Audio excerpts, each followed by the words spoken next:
Joanna, thanks so much for being here. Hey, super excited to be here. I'm super excited. When I was chatting to you originally, I was thinking of topics of like what's going on lately and what am I curious about talking about on the podcast? And one of the biggest things happening lately is there's a lot of layoffs within Toronto. And a couple of my friends were actually affected by the layoffs and I was saying to them like come on the podcast. And they were nervous. They were like honestly, it's still too fresh, like I don't really want to talk about it. And I was like, okay, well, you have like the first dibs if you want to jump on. And so I figured, why not just post on LinkedIn and see like who, like obviously people are affected by it, who's willing to talk about it. And that's how we got connected. So I'm so happy that you reached out. Yeah, no, awesome. It was super random. I think we might have like one mutual connection. And I've been posting on LinkedIn for the past couple weeks, and I'm just really active on there. So it's great that I kind of came across you and your podcast. So many people are afraid to talk about the stuff that's happening with them, especially when it's really fresh. I Mhm. know a lot of times when I have guests on here, the stuff that we talk about, it's happened a couple years ago or happened years Mhm. ago so that they can see the other side of it a lot better and have a lot more gratitude for what they went through. But I Yeah. mean, you're kind of on the other end of it, but it's still fresh. Yeah, I really wish I came on today and said like, "Oh my gosh, I got an offer," but I'm still kind of in that stage of like waiting to see what happens. So, yeah, I'm still in the thick of it. I was just going to say, you're in the thick of it. Yeah. So, to give the audience context, in November 2022, Joanna was impacted by tech layoffs. If you're not familiar, there's been a ton of tech layoffs, just especially in Toronto, but just tech across Canada and the US. And what I find interesting is this is your second time getting laid off in 7 years. So, my question to you first is even though you've experienced this, it's still a shock, hey? It doesn't get easier, does it? It doesn't really get easier, but I think I felt at first I thought I was going to be a little bit less emotional, to be honest, because in the first time that I was laid off, it actually happened on Lunar New Year. So like a Oh, day where I was supposed to be celebrating with my family, like my family stayed home to have lunch, and then pretty much at lunchtime I went to them crying saying I just lost my job. I do not want to say that to Asian parents. Yeah, and No. then this time around it was like I think with like the macroeconomic environment, I could kind of see like something could Looming. happen. Yeah. And so unfortunately, just being in a marketing role, I was impacted. And yeah, I would say it was still the start was like pretty emotional. Like I knew this time around that it wasn't me, it wasn't like my abilities or who I am as a person, but really it is just unfortunately like the business and their decisions and also just like this larger macroeconomic environment that for even businesses that maybe are doing decently, it is also a good time for them to kind of have this excuse to like shed Trim some the fat. fat. Yeah. Yeah. I came from a marketing background as well prior to real estate, and marketing is usually the first to go when there's Yeah. layoffs because it's like if we're not making any money, we do not need to be promoting anymore. Like Yes. we got to cut this marketing spend. Going through two tech layoffs now, are you thinking about changing directions or changing like paths, or do you want to stay within marketing? I think so. When I first actually got laid off, and I think about this oftentimes being in Mm. marketing is like, do I want to do something different? And I actually even took some time off to go on my own kind of like prayer and silent retreat for the Mhm. weekend. And through that, I kind of decided like, I'm really good at marketing and that's what I'm good Mhm. at. So I'm going to kind of continue down that path. But what I did differently this time too was I took time to kind of discover other things that could be possible just because I have a bit more free time now. And so an example was throughout my career, like even when I was working in retail, I've had three different managers or like senior leaders in my life who have said, do you do any voice acting? Like you have a really great voice for it. Mm. And I had never done it before. And so pretty much like the second week that I was laid off, I signed up for like a weekend intensive intro to voice acting. Mm. Yeah. I find that so fascinating. I find both of those things fascinating. I've never heard of a silent prayer retreat before. Yeah. Where did you find this? What intrigued you to go into this? And kind of what did you gain from doing that? Yeah. So I've never done one before. I had a friend who she's been on silent retreats that are kind of like 10 days long. I just didn't see myself doing something like that. And those tend to get booked up as well. And they're quite pricey. And so I do have like a faith background. And so I just felt like I needed to kind of get away and go somewhere that was kind of within nature. So I did reach out to someone I knew and ask them for like recommendations on like, where can I kind of do this like affordably by myself? And I ended up actually finding this place on Bowen Island where you can kind of go by donation. They do have a faith background, but you can go even if you don't have a faith background. And so I, prepped my food, kind of went there with the goal of, I'm not going to be on my phone for 24 hours. I'm just going to take that time to like read and journal and kind of like walk around. And even through that experience, I honestly thought like, maybe I'm going to get some type of like enlightenment in terms of like, I'll figure out what I want to do next.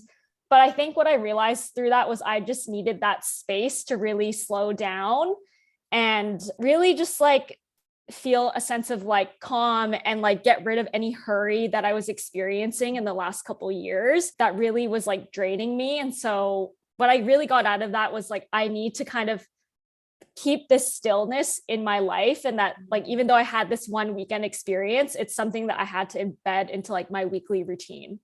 I was just going to say, a lot of the times working in the hustle culture that we're part of in Toronto, especially, we wait until we burn out to take a long extended vacation or to take a full like sick leave off instead of just like adding it into our weekly or daily routine.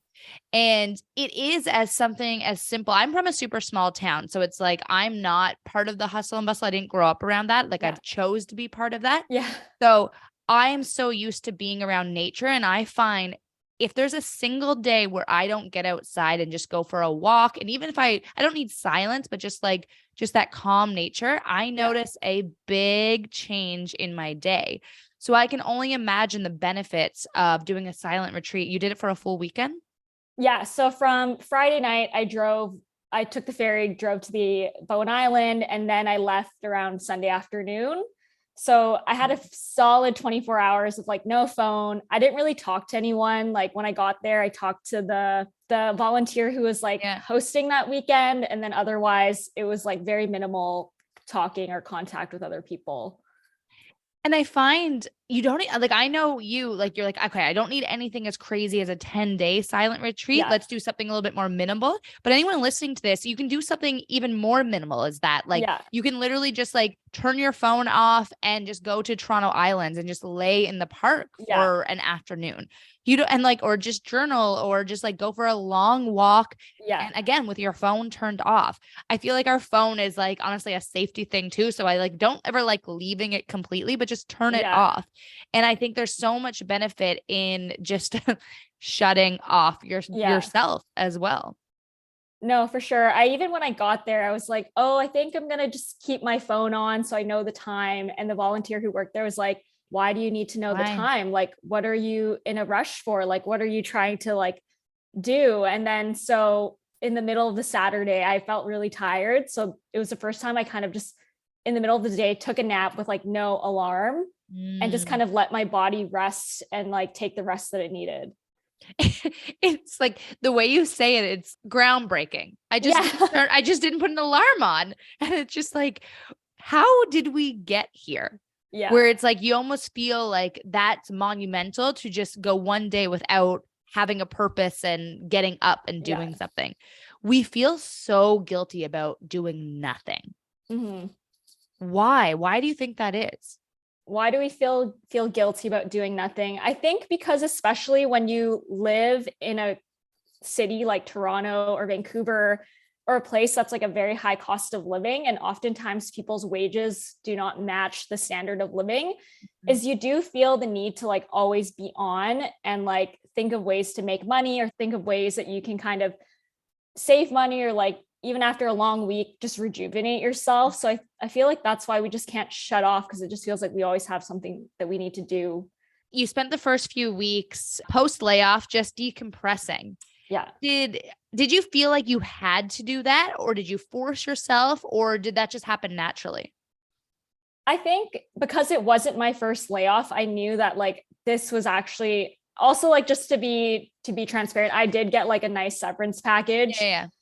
So that also gave me the privilege and opportunity to take a breath. And so knowing that I've already been through something like this once, I just knew I needed to kind of take that time off and kind of really recalibrate and figure out, do I want to continue in marketing? And I also spoke to mentors and previous managers who all kind of gave me the same advice, or like friends of friends who gave the same advice, where it's like, you should just kind of take this time off, or at least take a bit of time off and figure out what you want to do next, and also to just rest. Yeah. Whenever like my friends get caught up in layoffs, and I've been caught up in layoffs and I've been fired before, I got caught up in pandemic stuff prior to real estate, a little bit of everything.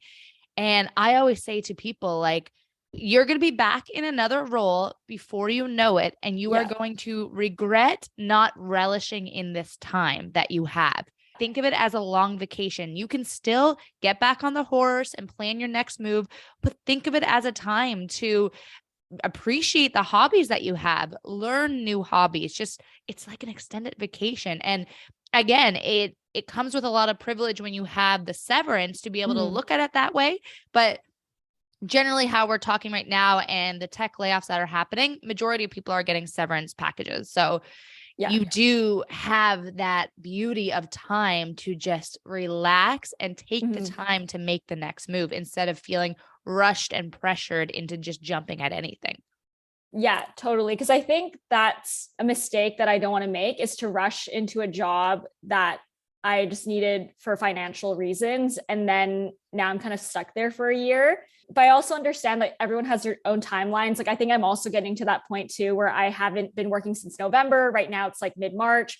And so like, if something's not my ideal role, but it's going to be a stepping stone or get me to where I want to go, then I think it is the wise choice to like take it if it's what's right for you. Your standards change as the time goes on. In the beginning, you're like, unless it's the absolute best thing in the world, I'm not jumping into anything anytime soon.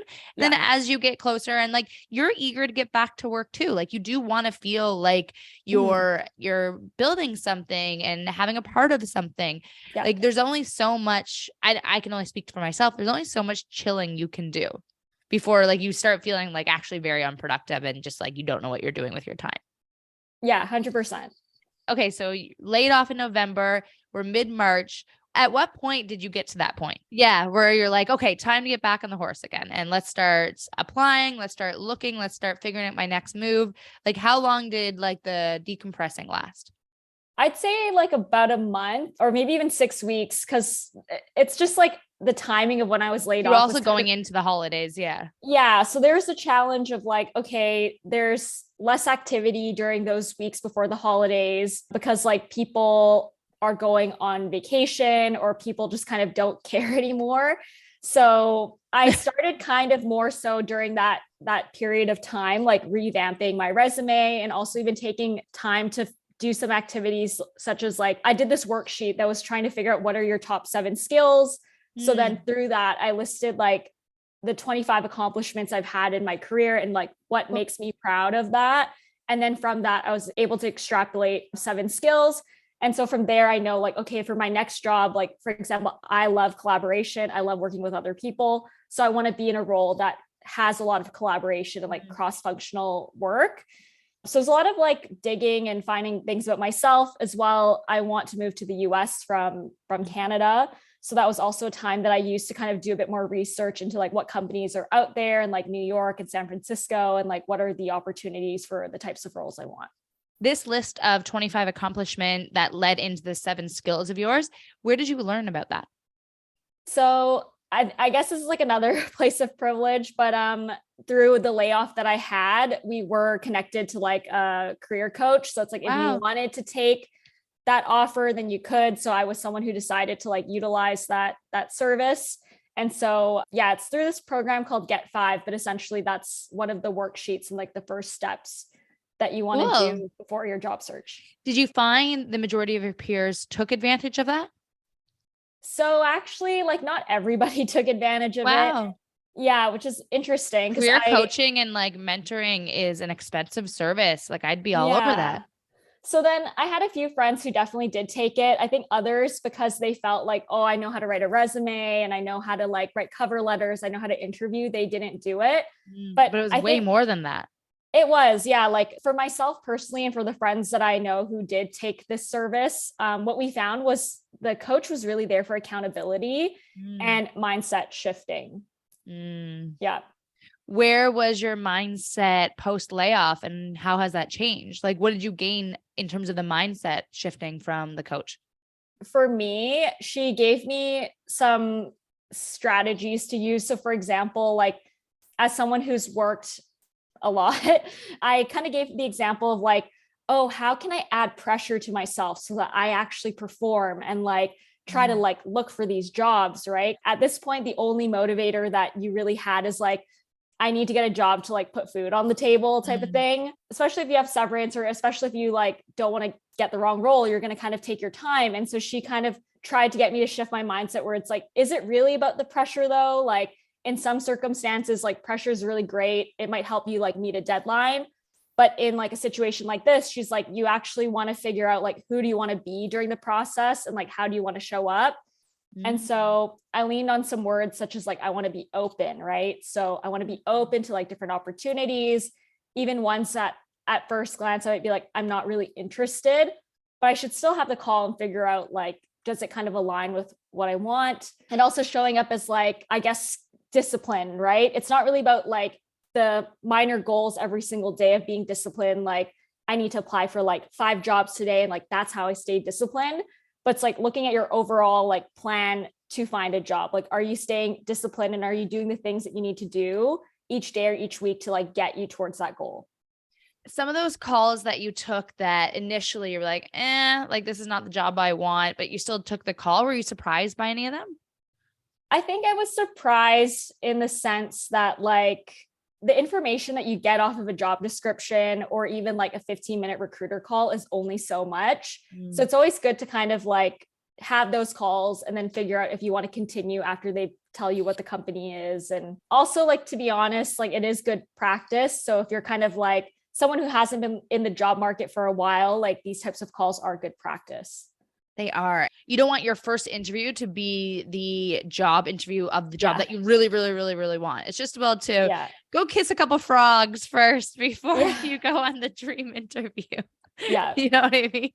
I got the impression from you that, like, even though you did decompress for a little bit, you really did take action in the 3 months that you've been laid off. I mean, we were just talking about you were one of the few people that took advantage of the career coach, but you also just like jumped into a lot of different roles and experiences. You were working Mm. as a personal assistant, you did freelance marketing, and as we mentioned earlier, you even looked into voice acting. Was it fun exploring different interests and hobbies and paths? Yeah, I guess I can give an example of like even the example of being open, right? With the personal Yeah. assistant gig that I'm still currently doing. It was funny because when my friend reached out to me about this role, it was like a founder that she used to work with.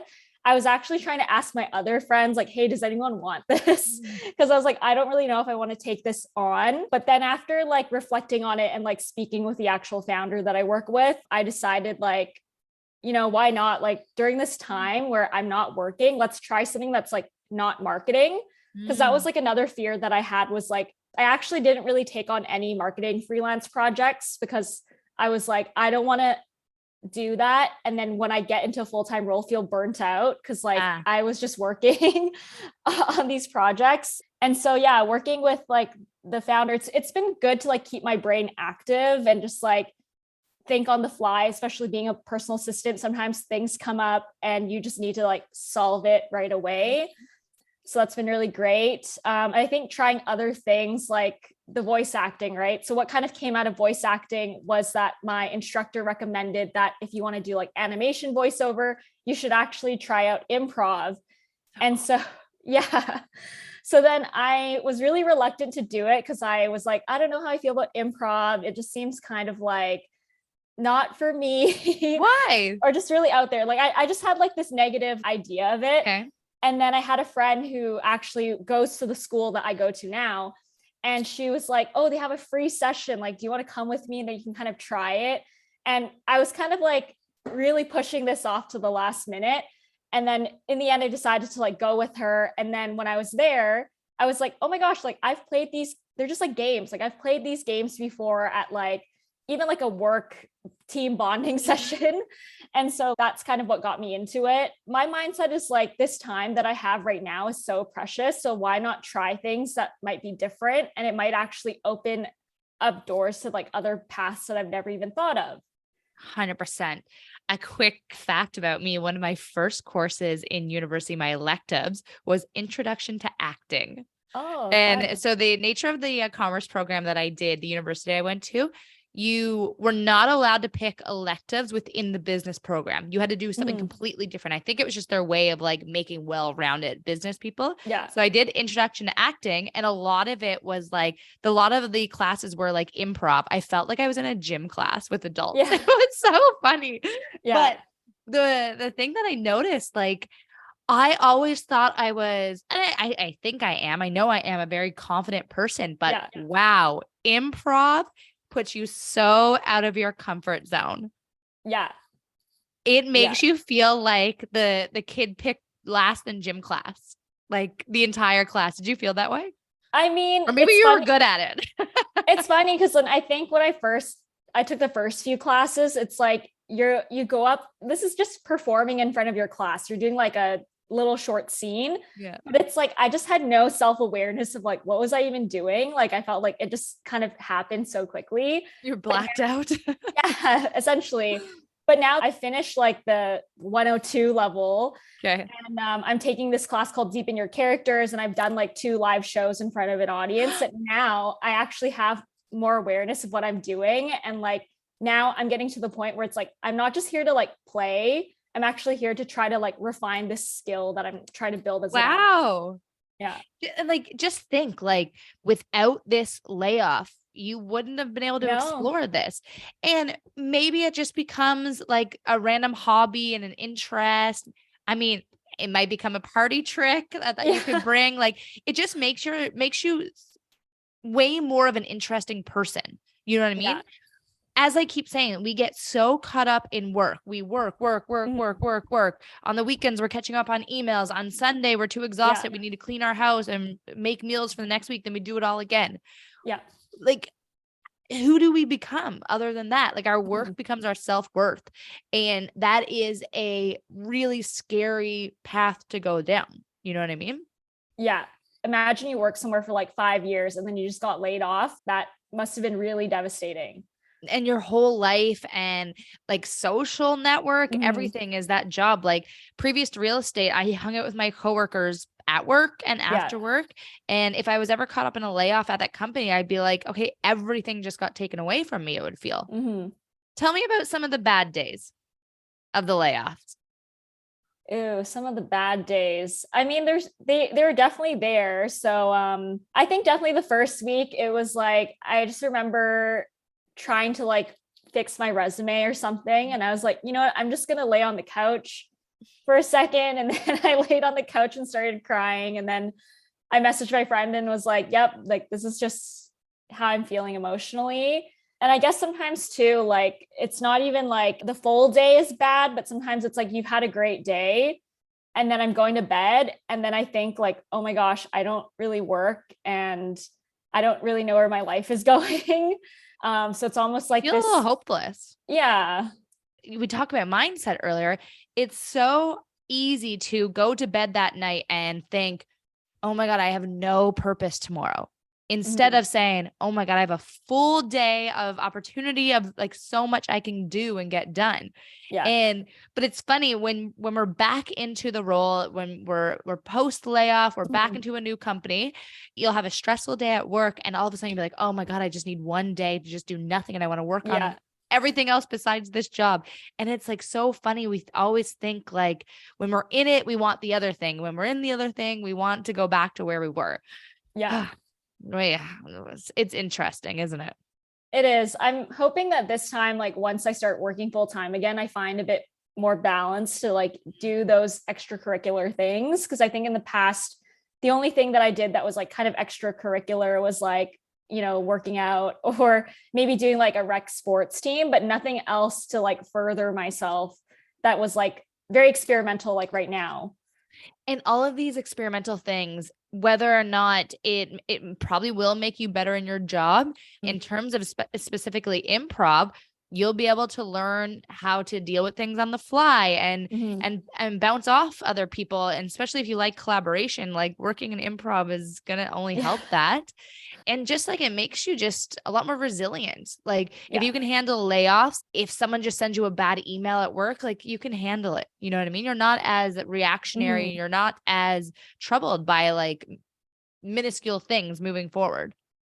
Yeah, no, for sure. And I think it also gives like I guess a deeper sense of empathy for others, just recognizing that like there might be something going on in their day to make them behave or act in a certain way.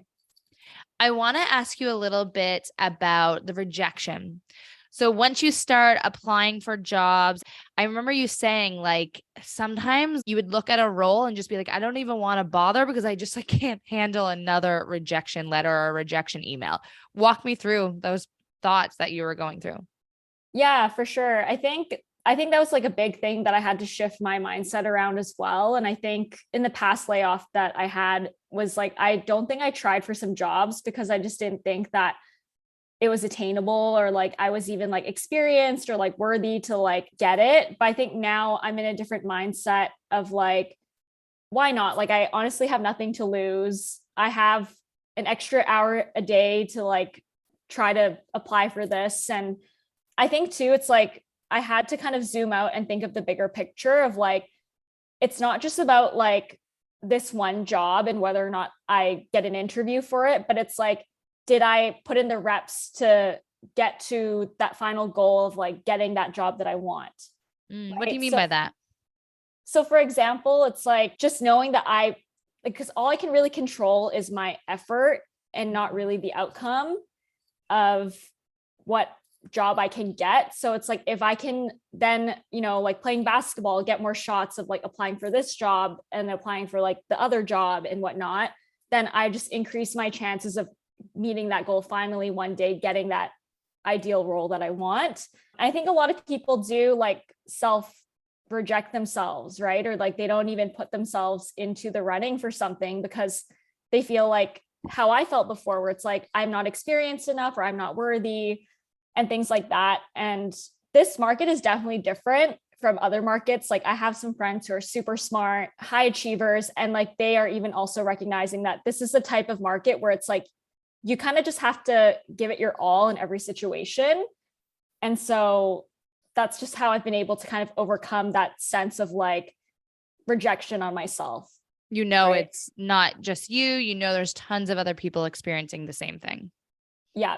And I think also with every rejection or failure, it does give you hopefully some additional insight into like the path that you should go down, or even gives you some more insight to like, how can I refine my own process to like get the result of finally getting that role.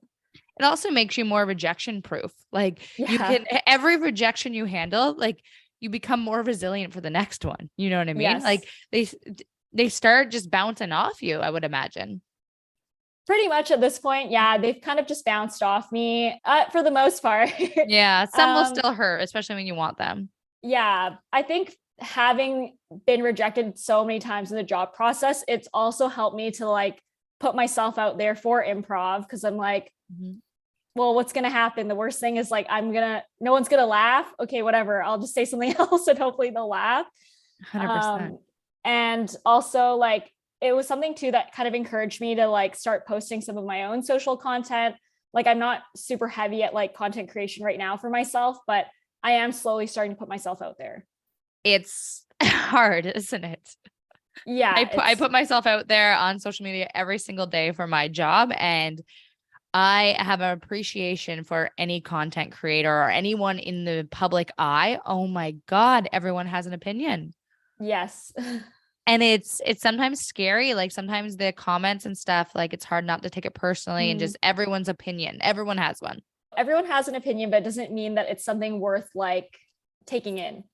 Yeah, I've learned over the past year to adjust, to really only ever care about the opinions of the people's life that you actually do want. Yeah. Mm. I Mhm. want to ask you about your I don't give a fuck era and posting on TikTok. So tell us more about that Yeah, because I that's guess. the energy that I'm all about. Yeah, no, I'm totally about that energy. So I guess to me, why that era is meaningful to me is because as someone who's done marketing, I did used to post my own content before. And then I think during the pandemic, I kind of stopped because there was kind of nothing to post about. And then also, I think I just became a bit more self, not self aware, but like self conscious about what other people might think of me. And so I just really had all of these people's like opinions kind of in my head, and those opinions kind of directed how I lived my life. And I think because of this layoff and how I'm just like now gaining the resilience of like being rejected, having to constantly put myself out there without always getting a response that is favorable, has just kind of pushed me to like, yeah, put myself out there on social media in terms of like kind of creating TikToks or even posting on LinkedIn or posting on my Twitter. Because what I really care about is like, I know I'm not going through this alone. And so if I can make someone else feel like they're being seen or heard, then that's kind of all that really matters. And we're in a new age world where if you want that next role, I mean, networking online is going to get you in the door a lot faster. Yes. And yes, I understand when someone gets fired or laid off or going through any type of job transition, as we've talked about, you need that time off to decompress first. But once that time has passed and you're kind of gotten all of that out of your system, you to get the next role, it's not just sitting there and hoping for the phone to ring. It's No. not going to happen. You have to go make the opportunity for yourself. And I'm sure you've figured that out. No, 100%. I think especially in a challenging market like this, you kind of have to pull out all the stops to like really stand out. And so I'm saying like even for myself or for my friends who are super high achievers, like I think at first they're like, I'm just gonna kind of try to get some referrals because I know people within the network. And then now they're like, okay, I'm actually gonna send cover letters. I'm gonna send messages to the hiring managers. I'm going to book all these coffee chats with different people to like understand more about the industries that they want to be in or about the companies that they want to work for. Yeah. So it's really like, yeah, putting in that effort to make yourself stand out as well as like see if there are opportunities that you can create for yourself. Yeah, you have to. I want to ask you a little bit about the company that you're building on the side. It's in the NFT space, right? It is. It is in the NFT space. Yeah. Tell me more about that. Is that what Web3 means? Is NFT stuff? Not necessarily. I think now What's people are saying, Web3? so I can explain it, but Web 1 was like the early days of the internet where you Okay. can really only, like, for example, like there's blogs, right? So you can read the blogs, but you couldn't really comment back and forth. Okay. So it's like read only. And then Okay. Web 2 is kind of like where we're currently kind of at, where it's like you can read and you can also write, as in there's social media. So you can kind of post your own content. There's now this layer of like interaction between people. Okay. And then Web 3 is where now there's also going to be like the data ownership layer of like, instead of you posting all of your content on like Instagram and they own that data, the technology, the way it's supposed to work is supposed to be able to give you ownership over your data and how it's shared with like brands or other people. Huh. Tell me Yeah. more about this. So Now, the what else? company, like your company, Guava Girls, does that have anything to do with Web3 or are these two things separate? It's within the Web3 world. Okay. I actually know a lot about crypto and NFTs, but I'm like, what? I've never heard it called Web3 before. Yeah, it's interesting because I think there's a lot of people are saying we're kind of at like that Web 2.5 phase because the tech isn't Yeah. fully there to give people like data ownership and whatnot. But I guess, yeah, how Guava Girls was born. I'm not a co-founder, but I was like a founding member. Okay. So And it's not so, yours, not like all yours. You're part of yeah, the yeah, founders. Okay. I'm part of the founders. So how it kind of happened was my friend is an artist. Her name's Artie Guava. And we used to work together at an agency. And she's also a muralist and has had done some murals throughout Vancouver. And Cool. so there's this other woman named Trisha, who's like a co-founder. She actually found Artie Guava's mural, contacted her on Instagram and was like, hey, like, have you ever thought about selling your art as NFTs? Because like, I love It's your art. gorgeous. Yeah. Yeah, she's like, I love your art. And I think this is like a way for you to kind of like explore this new style or this new avenue of like Of art. of Yeah. art. Yeah. Yeah. yeah, they met up and they got together, and she helped Artie Guava get some of her work on the blockchain. Mm-hmm. And then around January 2022, they actually wanted to create this thing called the generative project. And so what that is like, you create all these different layers of the different art pieces, and then you put it through like an algorithm or script, and then it puts the art together. So then you as a human don't come up with the combinations, but like the program comes up with the combinations. Cool. Yeah. And so I joined and helped them as like the leading marketer to figure out what's our brand narrative, like how do we differentiate within the space, how do we grow this idea into like an actual community of like believers and followers, and then how do we provide value to them so that we can actually grow this art project and community. Very cool. Yeah. So where does it stand right now, and what are you helping them with in this moment? Yeah. So where we currently stand is we did launch the project in terms of like all the art was done and it was being sold around, I guess, July 2022. And that was during like the bear market in crypto. So we weren't able to sell out the project fully, but still enough to kind of like, make some revenue and get some buzz. And we still have like an active community, but where it kind of stands now is just with like the current market conditions.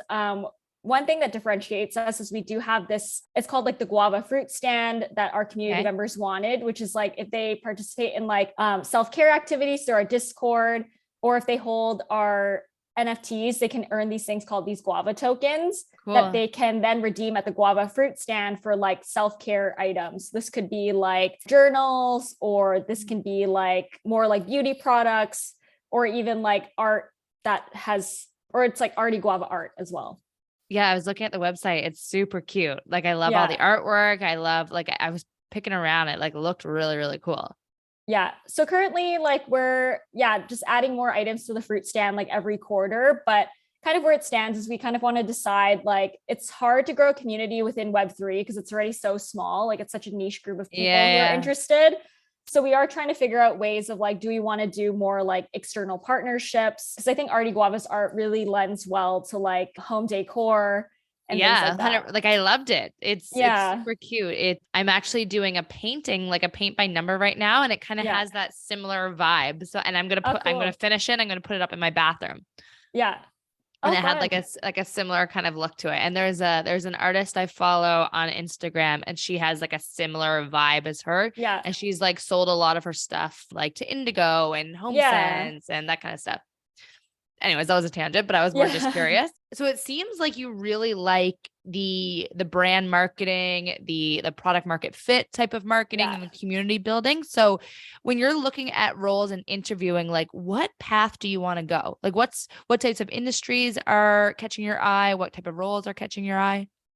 Yeah. So I think especially in this environment, I do need to stay open to different opportunities that are out there still. But then some roles that I have been interviewing for are within the Web3 space. I like the tech. I think it's interesting. I'm also just more open to like general like SaaS companies that do like productivity tools. I'm like a big organizer and like productivity type of person. Also, I have a background in consumer packaged goods, so that's something that I'm still pretty open to, and I've been interviewing with like a few of those companies. But yeah, I think with marketing too, like different titles can mean different things at different companies. Don't I know it? So I feel like when they post a role, they don't even know what they're asking for. Yeah, exactly. So even for me, sometimes it's hard for me to be like, I'm this type of marketer, because it can really vary depending on the company and the stage. So I'm just keeping myself open. But yeah, I think at the core, what I'm really looking for is roles where I can like collaborate with like different team members that aren't just within marketing, but even like product or engineering, or like with the sales team is pretty important to me. I think also roles where I have a bit more ownership over my work, and then with like the possibility to like grow and lead a team is also pretty important to me. Top 3 dream companies, name them. You never know who's listening. I guess so. I mean, Figma, I've been trying to like apply to them. Okay, so Figma, what else? I think that's an interesting one. I really want to work for Notion too. I think I was going to ask, product. like, have you thought about Notion? I love Notion. Notion controls my life. Like it organizes my life in a good way. Yeah, I did apply for them, but yeah, unfortunately heard nothing back as well. And I even had like an in, but I know it's like a pretty competitive place to be. And number 3? Number 3, I'm actually not too sure. I think I think because I'm someone who's been through like 2 layoffs, I don't really believe in there being like a dream company Ooh. anymore as well. Hot take. Yeah, I just think You're like like, it's not that great once you get in. Everyone has their bones or their skeletons, I mean. yeah, exactly. There's like kind of issues everywhere. There's Yeah. challenges everywhere. I think especially now with like AI, that's also Mm. another challenge that adds to like businesses. So I'm also someone who really goes with the flow. So I feel like if I catch Okay. something that kind of like catches my eye, then I kind of go with it. Yeah. So if it's not a dream company, like what's going to be different about this time around? What do you want differently? What's the dream situation, scenario, opportunity? I think what's different now is because I've worked at like some pretty early stage companies where like the teams are a bit smaller and like there's a lack of resources at times. Like what's really important to me is working somewhere where I can have like really clear access to like what my budget is and like the people that I'm working with. And I think also just more networking opportunities because I think that's even this time around, like being laid off, I've been able to like unlock a better network. So it's like oftentimes the people that you work with will help you kind of, improve yourself and like they'll help you kind of go where you want to go and you can help them as well. Yeah, I agree. Old age phrase, but your net worth is your network. Yeah. It really is. And I think as you continue to go into your career, you realize that more and more and more. And you think back, you're like, oh shit, I burned that bridge there. Ugh, I didn't treat that person very well. And you're just like, regrets. But hey, like you're only gonna learn from it. You know what I mean? For sure. And I think too, like I've worked with some people in the past where I'm like, you weren't like the most diligent person to work with, but you honestly never know where people can go and people can change. And like I've worked with someone where like this person had like changed a lot within the time that I was working with them. So it's like you never know what's going to trigger someone to want to like improve themselves and be better. And also like at the time that you're working with, say, hypothetical person, that might have been the absolute worst role for them. And obviously they're not going to perform. Yes, that's true. And then it's like you see them in a completely different career later and you're like, wow, you're killing it. And yeah, so it just like wasn't the right fit for them. And that's totally fine. Yeah. Last couple of questions. You're on the tail end. You're getting into final interviews. You're trying to kind of decide on your next path. Looking back at it all now, December, January, February, March, we're like 4 months later. Mm-hmm. Can you see the layoff as a blessing in disguise? And if so, why? I think the layoff is a blessing in disguise because I feel like, God, I feel like I was reading this somewhere. Someone was saying this on Instagram, but they're saying like, I didn't become confident because of like how I looked in my outer appearance, right? It wasn't about them buying nicer clothes or like getting a better haircut, but it was really because of their failures that they were able to grow in their confidence. And I would say that that's the same thing for me. It's like through this situation, through the failures that I had to face with like just getting rejected at different roles and for putting myself out there with like no response, that's helped me to grow this confidence that I had never had before. So I feel like if this never happened, I wouldn't have gotten to this point where I can do improv or even like tonight I'm taking a scene study class and doing acting. So yeah, it's really helped me explore new things. And you also mentioned a lot around self-awareness. So if you want to speak to that.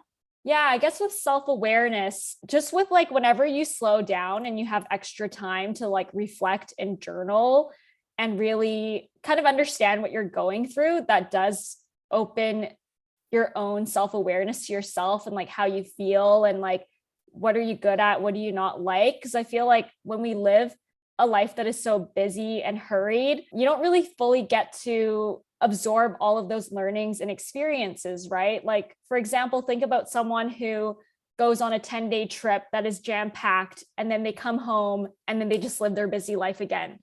You're just not really going to get the full thing as if you were going to take some time off to journal and reflect on like what happened those last 10 days.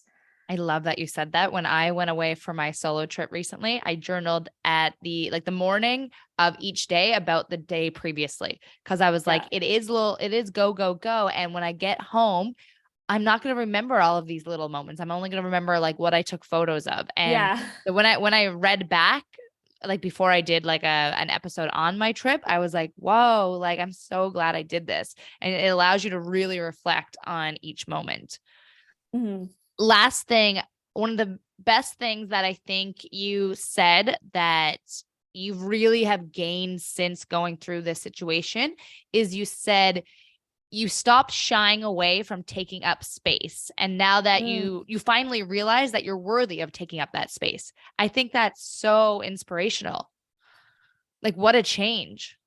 Actually, I have a lot to improv is probably what has really helped me to recognize this. But as someone who's just like lived this really busy, hurried life, I tend to rush through things. So like when I was performing within the classroom, right, doing an improv scene, I would just kind of rush through it, that it's almost like you don't really know what the storyline is. You don't even know what I was doing. Like maybe I was pretending to make coffee and it didn't even show up that way. Yeah. And I realized it's because like I was just afraid of like taking up too much time or attention. And I think especially growing up within like an Asian household, I was really taught to like, oh, like be quiet, or kind of like, oh, like when I wasn't too loud, that was like good behavior that was rewarded. And so that was something that just kind of stuck with me. And then now that I've kind of had these experiences, I recognize that like, yeah, we're all worthy of like taking up space and really shining. Like everyone has like something that's so unique and special about them that it's like, you should, yeah, try to like really find that thing within yourself and let it shine, because it just makes it brighter and better for everyone else's lives. Yep. Amen to that. Mhm. Last but not least, is there anything that I haven't asked you that you really just want to hit home as a little bit more advice for anyone listening that's been through the same situation as you recently? Yeah, something that I would recommend is like definitely rely on your network. So whether that's like your professional network or your friends network, but this is like honestly a challenging time for many people, right? And know that you're not alone. You might even be at a company that's a bit smaller, and maybe you didn't get as big of a severance package, or you don't have that same support network around. But I'm sure like there must be your friend or a friend of a friend who's been laid off. And so just connect with that person and like check in on each other and like encourage one another as you go through this process, because it is hard. And just also, set up a schedule and take breaks, like have a full day off on the weekend or something to recharge, so that you can kind of get back on that job hunt the week after. And just recognize that you're not alone, and that there are people out there who can be there for you during this time. Yeah, good point. Joanna, you've given us so much great advice and encouragement in this episode. So it's now my time to ask, what can we give you? I know you're applying for jobs. So for anyone listening to this, you've already said a couple of the companies that you want to work for, but what are some like job titles that you kind of are looking for, so that if anyone's listening to this and they see this title, maybe they can send it to you? Yeah, definitely. So I am super interested in roles that are around like a content marketing lead or like a brand marketing lead, as well as like general marketing manager type of roles. Just feel free to reach out and we'll see if there's a good fit. And if it's not a good fit for me, then I might know someone within my network that I can share it with, because I think during this time too, it's really important for us to like help each other out. Mm-hmm. I will add all of the links so that you can connect with Joanna. I'll add her LinkedIn, Twitter, and Instagram. And if anyone can help Joanna along her job search, please reach out. Joanna, thank you so much for being so open and vulnerable about talking about what you're going through. Losing a job, whether it's being fired or laid off or anything, it comes with a lot of shame, and it really makes you question your self-worth and like, how did I get here? Like, I know those are the thoughts that I had when I've been through those situations. So it's inspiring watching you really just get back on the horse and really explore a lot of different paths that you never would have had the opportunity to do so. So just thank you for being so open and being such an inspiration for anyone listening today. Oh, thank you. And yeah, thanks for having me on the podcast. It was a lot of fun. You're welcome. Thank you.